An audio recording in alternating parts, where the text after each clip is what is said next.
स्वाध्याय करके रत्नकरण शावकाचार्य के माध्यम से आपने जाना कि कैसे रत्नों का पिटारा बना करके आचार्य श्री समंतभद्र स्वामी ने गृहस्थों के लिए, क्योंकि शावकाचार शब्द लगा हुआ है, गृहस्थों के लिए भी रत्नों का पिटारा अपनी आत्मा में संग्रहित करने की जो पावन प्रेरणा दी, उससे आज हमारा मानव जीवन, आपका सद्गृहस्थ जीवन, आपका परिवार सुखमय रह सकता है। इस रत्नकरण शावकाचार के अंदर 7 अध्याय हैं। थोड़ी सी भूमिका बताती हूँ आपको। प्रथम अध्याय के अंदर आपने सम्यक दर्शन का बहुत सुंदर प्रकरण पढ़ा है। द्वितीय अध्याय के अंदर सम्यक ज्ञान का प्रकरण अर्थात 4 अनुयोगों के माध्यम से जाना कि आज द्वादशांग वाणी 4 अनुयोगों में निबद्ध है और उपलब्ध है। उन ग्रंथों का हमें स्वाध्याय करना चाहिए।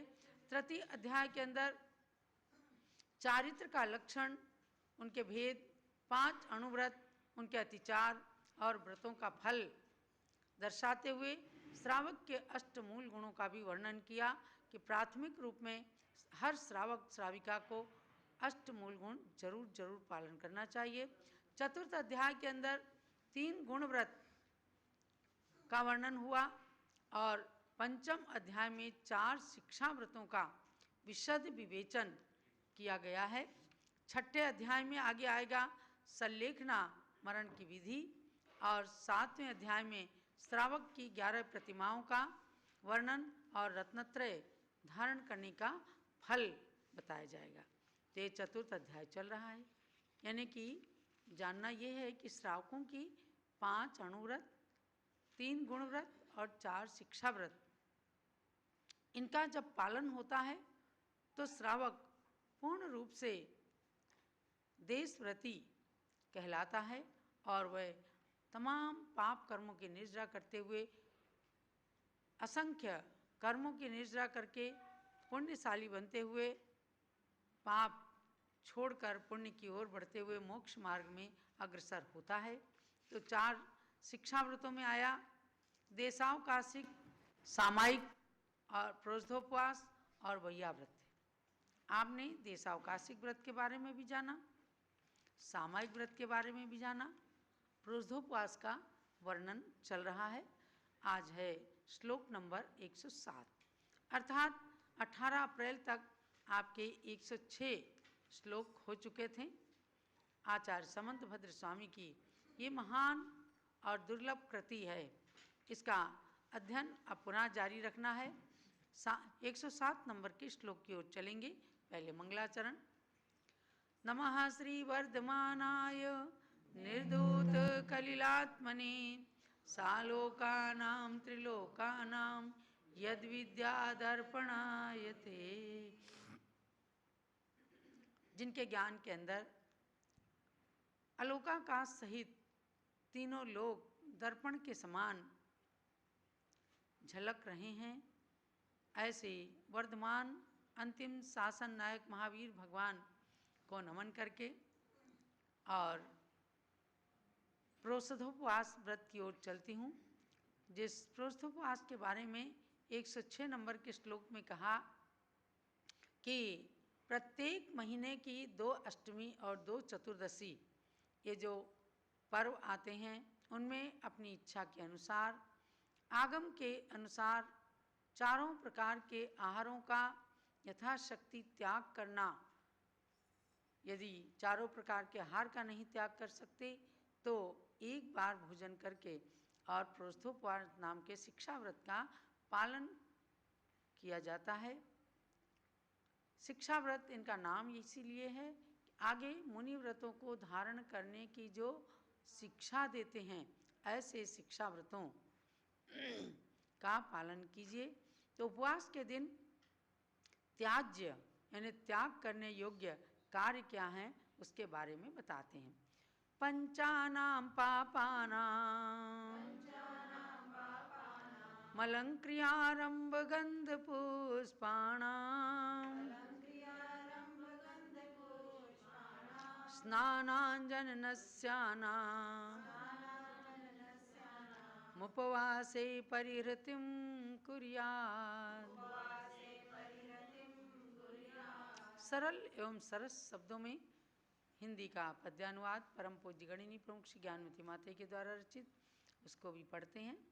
जिस दिन उपवास करो उस दिन पांचों पापों का त्याग करो, आरंभ गंध मालादि सब अलंकार का त्याग करो, स्नान और अंजन मंजन नस्यादि क्रियाओं को तजिए, तन से ममत्व परिहारे, वैराग्य भाव को आचरिए।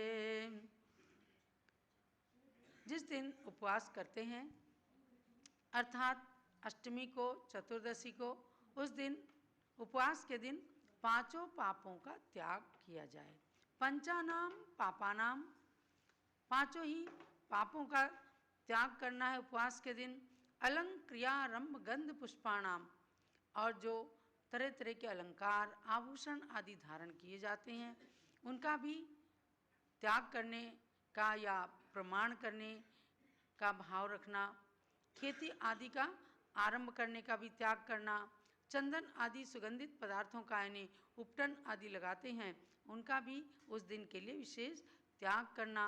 पुष्पमालाएं धारण करने का त्याग करना, या फूलों को सूंघने आदि का, जो अनेक प्रकार की जो राग की क्रियाएं हैं उनको कम करने के लिए उपवास के दिन प्रेरणा प्रदान की गई है।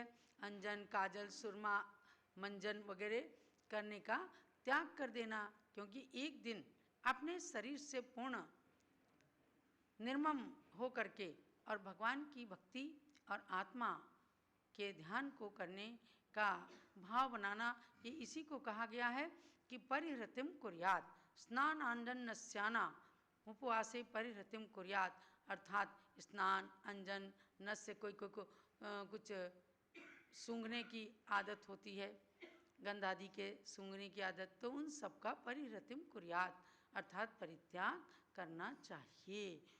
क्योंकि उपवास का मूल उद्देश्य होता है विषय कषायों का त्याग करना। आहार का तो त्याग कर दिया, केवल भोजन करने का त्याग लंघन भी हो सकता है, गुस्से में भी हो सकता है, अभाव में भी हो सकता है, लेकिन प्रोषधोपवास या उपवास का मतलब क्या है? आहार के त्याग के साथ साथ विषय कषायों का त्याग करना, यानी जितने इंद्रिय के विषयों की भोग सामग्री हमने इकट्ठी कर रखी है उन सब का भी त्याग करके एक दिन कम से कम शरीर से निर्मम होने का भाव बनाना, और कषायों का त्याग करना कि उस दिन कम से कम किसी को कोई बुरे शब्द ना कहे जाएं। क्रोध, मान, माया, लोभ, इन चारों प्रकार की कषायों को बिल्कुल त्याग ना कर सके तो बहुत ही मंद रूप से, यानी भगवान की भक्ति करने में फिर ये सब चीज़ें स्वयं ही समाप्त हो जाती हैं। तो इसलिए बताया कि आप उपवास को प्रोषधोपवास में परिवर्तित करके और उस दिन केवल भगवान की भक्ति में लगे रहें, ताकि आत्मा के निकट पहुंच सकें। आत्मा के अंदर ही भगवान आत्मा विद्यमान है। इसलिए भव्यात्माओं, 4 शिक्षा व्रतों के अंतर्गत प्रोषधोपवास समझो, जिन्होंने इन व्रतों को भी नहीं ले रखा है कि 5 अणुव्रत, 3 गुण व्रत, 4 शिक्षा व्रत, वो भी कितने ही श्रावक श्राविकाएं अष्टमी चतुर्दशी के दिन कुछ ना कुछ विशेष नियम करते हैं। कोई कहते हैं हमें उपवास करना है, कोई एकासन करते हैं, कोई थोड़ा बहुत पानी वानी ले करके और उनोदर कर लेते हैं। तो ये सब क्या है? शरीर से निर्ममता का परिचायक है।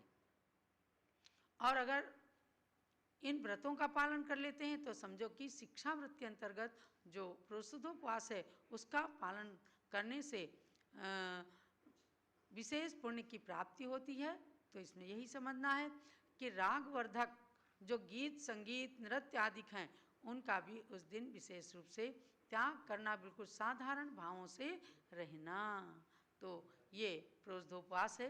भव्यात्माओं, आज कई दिनों के पश्चात लगभग 20-22 दिन के बाद रत्नकरण शावकाचार्य का स्वाध्याय पुनः प्रारंभ हुआ है। इसको हम कंटिन्यू चलाएंगे। आज पंच कल्याणक महोत्सव के समापन के उपलक्ष्य में चारित्र चक्रवर्ती गुरु नाम गुरु आचार्य शांति सागर महाराज की पूजा होना है, क्योंकि पूज्य माता जी किसी भी महोत्सव के प्रारंभ